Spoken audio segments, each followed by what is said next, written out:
6 Japanese Minimalist Habits to Build Mental Clarity. Have you ever felt like your mind is a room full of echoes where thoughts overlap endlessly, tasks repeat themselves, and you're not even sure where to begin to find clarity again? No matter how much you try to tidy your workspace, make to-do lists, or adjust your schedule, that underlying sense of mental noise seems to linger, keeping you in a constant state of being almost focused, almost at peace, but never quite fully there. If any part of that resonates with you, let me say this gently: you're not alone. And more importantly, you don't have to keep living in that mental fog. Japanese minimalism isn't a trend, it's a way of life. It's an art of living where even the smallest actions and the most intentional spaces hold the power to soothe, to realign, and to bring you back to balance. It teaches us that when we begin to reduce what's unnecessary, not only in our physical surroundings, but also in our thoughts, we begin to create space for something far more valuable: clarity, lightness, and honesty with ourselves. Mental clarity doesn't come from doing more. It comes from doing things more intentionally. And that intention, whether it shows up in wiping down a surface in the morning, taking a slow walk, or quietly reflecting on your day, becomes a path back to what really matters. So if you're searching for a way of living that helps your mind feel lighter and your spirit more awake, this video is for you. Today, I'm going to share 6 minimalist habits from Japanese culture that won't just help you feel clearer, but actually help you become clarity itself in the way you breathe, choose, and move through each day. These habits aren't complicated. They aren't loud. All they ask is that you show up. And right now, let's begin with the first one. 1. Start the day with light cleaning.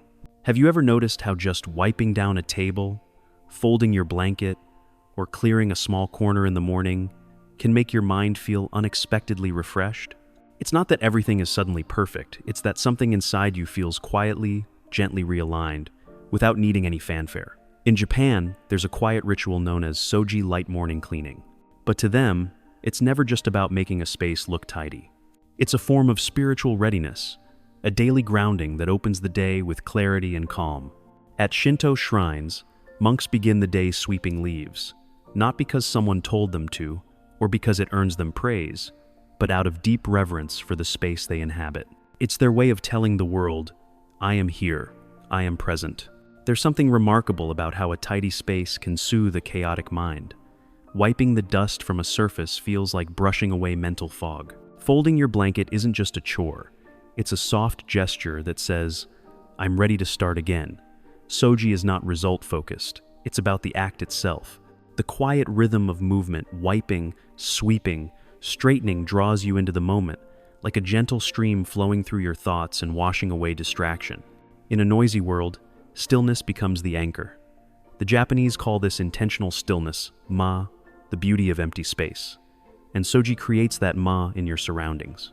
When you clear what doesn't serve you, you create room to breathe, to simply be. A bare desk, a quiet shelf, they don't boast of minimalism, they whisper of peace.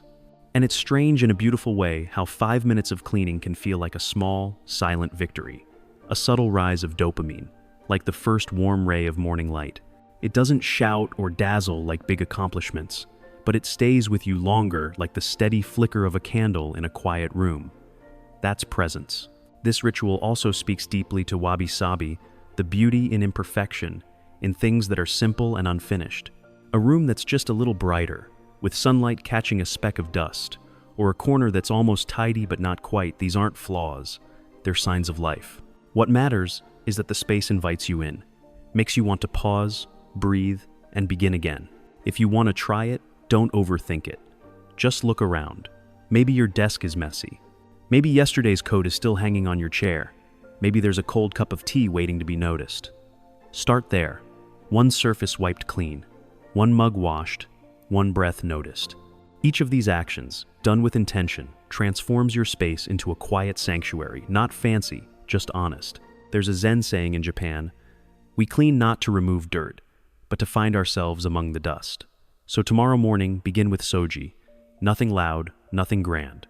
Just a gentle offering to your own peace, like pouring a cool glass of water for your restless mind.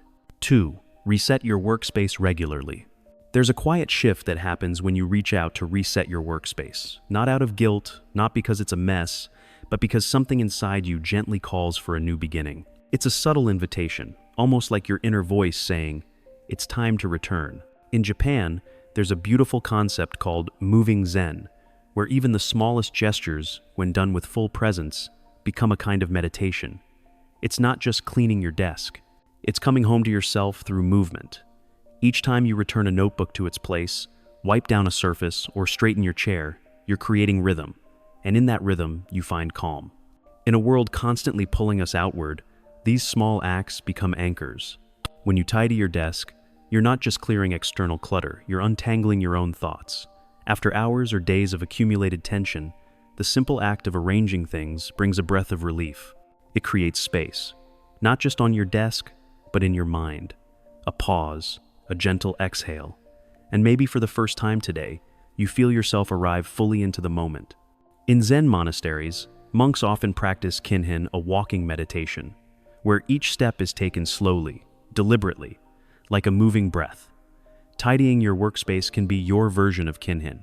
With each wipe, each shift of an object, your hands are moving, your breath deepens, and your mind softens. You're no longer caught in the rush. You're simply here. For years, the Japanese have applied two key principles to both their work and personal lives: sari, removing what's unnecessary, and seiketsu, keeping things orderly and clean. These are not just organizational tools, they're reflections of a mindful life.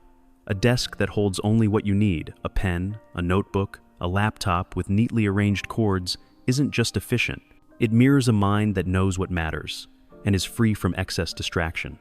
And then there is danshari, the deeper philosophy behind letting go. Dan, the refusal to bring in more. Sha, the courage to discard what no longer serves. Ri, the gentle detachment from clinging.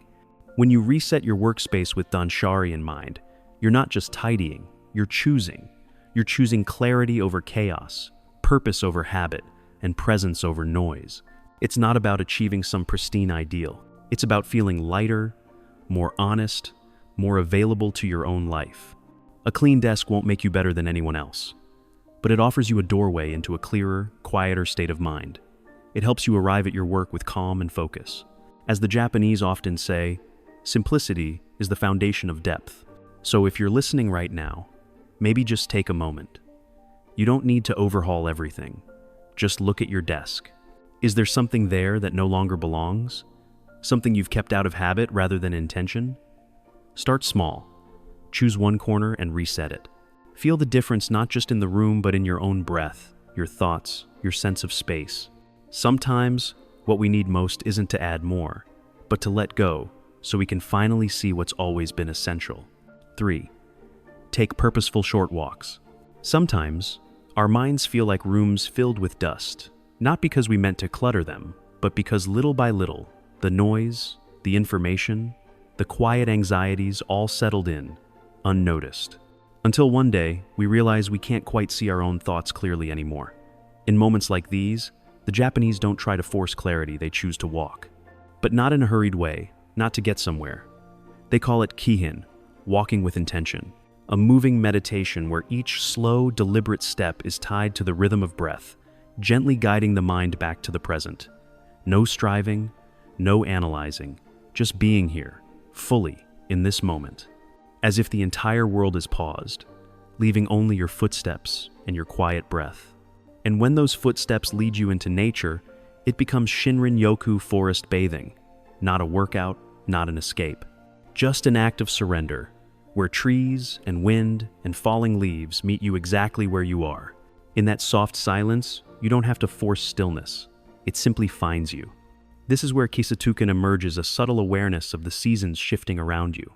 A single autumn leaf, a budding flower, or the way sunlight brushes your skin, all gently remind you that everything is in motion, and you don't have to hold on or resist. Often, the mind becomes clear not when we think more, but when we allow ourselves to think less, or not at all. The Japanese call this mushin no mind, a state where thoughts pass without clinging, light, transparent like the wind. Modern science now confirms what Japanese culture has long embraced, that a simple, device-free walk in nature calms the regions of the brain tied to anxiety and overthinking, that the scent of trees can strengthen your immune system, that even a few minutes of walking lowers cortisol, like the surface of water settling after a breeze. And the beauty is, you don't need a vast forest. A quiet sidewalk, a leafy street, a small neighborhood park is enough as long as you walk with no agenda. As long as you let your eyes drift from screens, your ears open to footsteps, and your mind soften just a little. It's not a journey out there, it's a return inward. A Zen teacher once said, "Each step ends confusion and begins clarity." So try walking like that, slowly, not to get somewhere, but to arrive within yourself. No pressure, no destination, just presence. Because sometimes, the clearest path isn't the longest one, it's the one that leads from a noisy mind to a heart waiting to be heard. 4. Daily reflection. There's something deeply Japanese about the way they end their day. Not by rushing to forget or trying to cover up the parts that felt unfinished, but by pausing gently, honestly, and with quiet intention to turn inward and look at themselves. They call this practice hansei.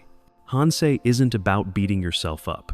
It's not about writing down every event of the day like a diary entry. It's a reflection, but not to dwell, rather to understand. It's the ability to take one step back and observe yourself as if watching a close friend. No judgment, no dramatizing, just seeing clearly. What really happened? Why did I respond that way? And if I could do it over, would I choose differently? The Japanese believe that true growth doesn't come from always being right. It comes from being able to recognize when you weren't, and to greet that recognition with a soft, knowing smile. In the philosophy of Kaizen, or continuous improvement, hansei is the very first step, because nothing can truly evolve if we're unwilling to face it as it is. And no mind can find clarity while quietly avoiding the fragments of itself that are still unsettled. Some days, our exhaustion doesn't come from what we've done, but from all the unspoken thoughts and unresolved moments we carry. A few minutes each night to simply ask, "How did I live today?" might be the first thread that unravels the tangle. You don't need all the answers right away, you just need to be honest enough to ask. Hansei is also an act of humility. It's the quiet acceptance that we are still learning how to live. That maybe today, we lost our temper, procrastinated, said something we wish we hadn't, but those too are steps along the way. And if we're awake enough to reflect, then we're already walking forward with more light in our minds. Studies show that daily reflective practices help regulate emotions, ease anxiety, and nurture self-compassion. Because when we observe ourselves like a gentle outsider, not overly harsh, but not indulgent either, we begin to truly understand. And in that understanding lies the mental clarity we've been seeking all along. If you can spare 10 or 15 minutes at the end of your day, try writing down 3 things. Something that went well, something you could improve, and one small action you'd like to take tomorrow. It doesn't need to sound eloquent. It doesn't need to be right. It just needs to be real. Right as if you're speaking to the future version of you, the one who's growing because of what you're noticing now. The Japanese have a saying, "He who does not reflect on yesterday will repeat it today." Every act of hansei, even a few honest lines scribbled at night, is a quiet promise that you are learning to live with more care. Not perfectly, just more fully. 5. Define top priorities each morning. There are mornings when you wake up feeling like you're already being pulled in a dozen different directions. Tasks waiting, people needing your attention, unread messages, and the lingering weight of unfinished dreams all swirling around you before your feet even touch the ground. You begin your day in a haze, responding, reacting, doing, but never quite knowing why. And somewhere deep down, you sense you're moving, but not really choosing. That's when you need an anchor. In Japan, setting intentions each morning is more than a to-do list. It's an act of keiaku, a quiet contract between you and yourself. No witnesses, no fanfare. Just a few moments where you decide, with calm clarity, what truly matters today. Keiaku isn't about having an airtight schedule, it's about choosing, with intention, where your energy will go. It's the difference between drifting and directing. And when you write or speak those intentions out loud, the Japanese believe you're invoking Kodadama, the spirit within words.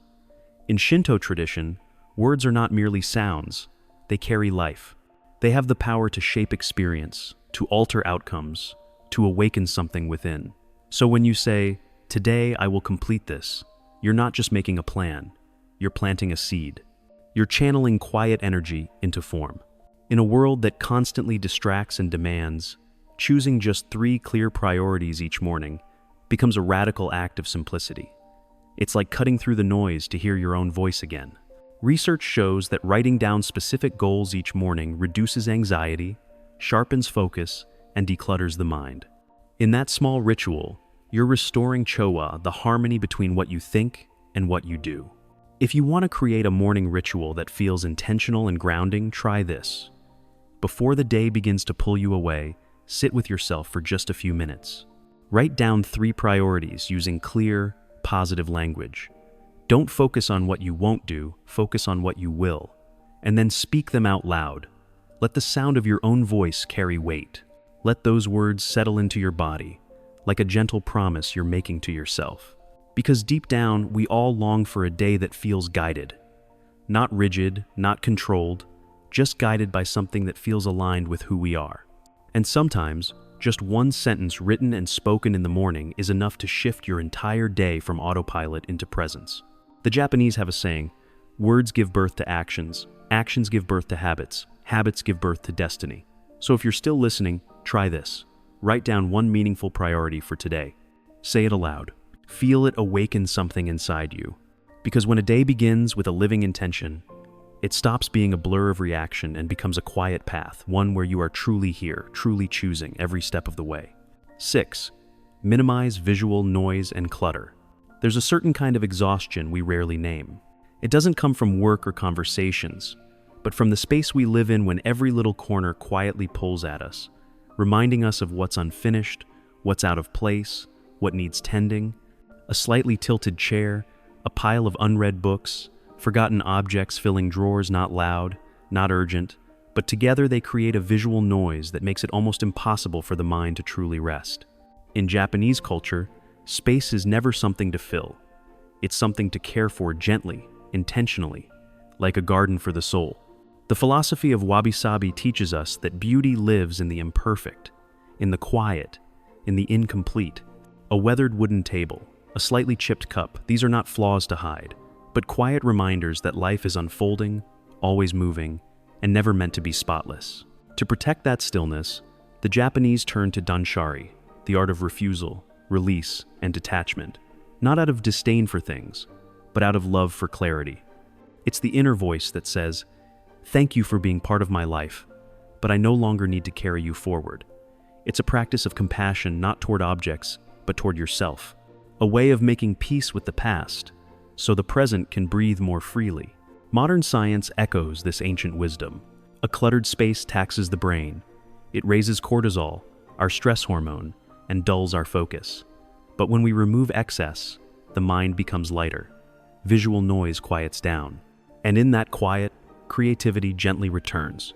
You don't just see more, you begin to feel again.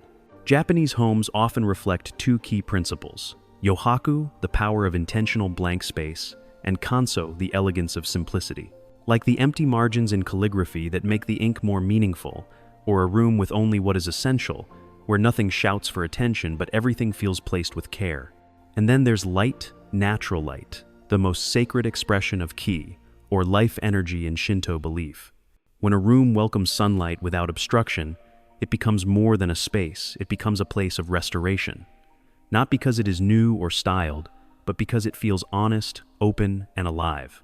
If you've been feeling drained for reasons you can't quite explain, try looking at your surroundings. Perhaps your mind is mirroring the disorder of your environment.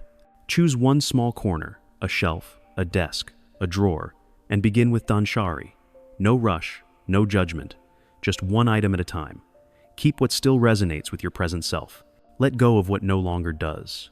You might be surprised how much clearer your thoughts become when your space is allowed to exhale. The Japanese have a quiet saying, "The soul can only hear itself when the space is still enough to echo the whisper." Let minimalism be more than a style. Let it be a doorway, not just into a cleaner room, but into a deeper, calmer, more intentional version of yourself. In the end, have you noticed mental clarity has never been born from noise? It doesn't come from doing more, knowing more, or trying to control everything. It comes from the simplest things, repeated gently like a slow-moving stream, a quiet breath while wiping the table in the morning, a slow walk beneath soft sunlight, a sincere question before bed. These moments don't change the world, but but they can change how you show up in it. The Japanese don't live minimally to be neat. They live simply to make space for what truly matters, for an unhurried conversation, for a moment of stillness to listen inward, for a mind quiet enough to feel the beauty in what's fleeting. And perhaps in a world that constantly pushes us to go faster, choosing to slow down, to lighten up, and to live with presence is one of the most courageous things we can do. If something in this video spoke to you, even just a small corner of your heart, feel free to hit like so I know you're here. And if you'd like to continue walking this path together toward simplicity, toward depth, toward the kind of life that feels honest, don't forget to subscribe. Each week, I'll sit down again, write something soft and thoughtful like this, and send it to you like a quiet letter in the middle of a busy day. Thank you for staying with me until the very end. I'll see you in the next video where we'll gently peel back another layer of noise and take one more step toward peace.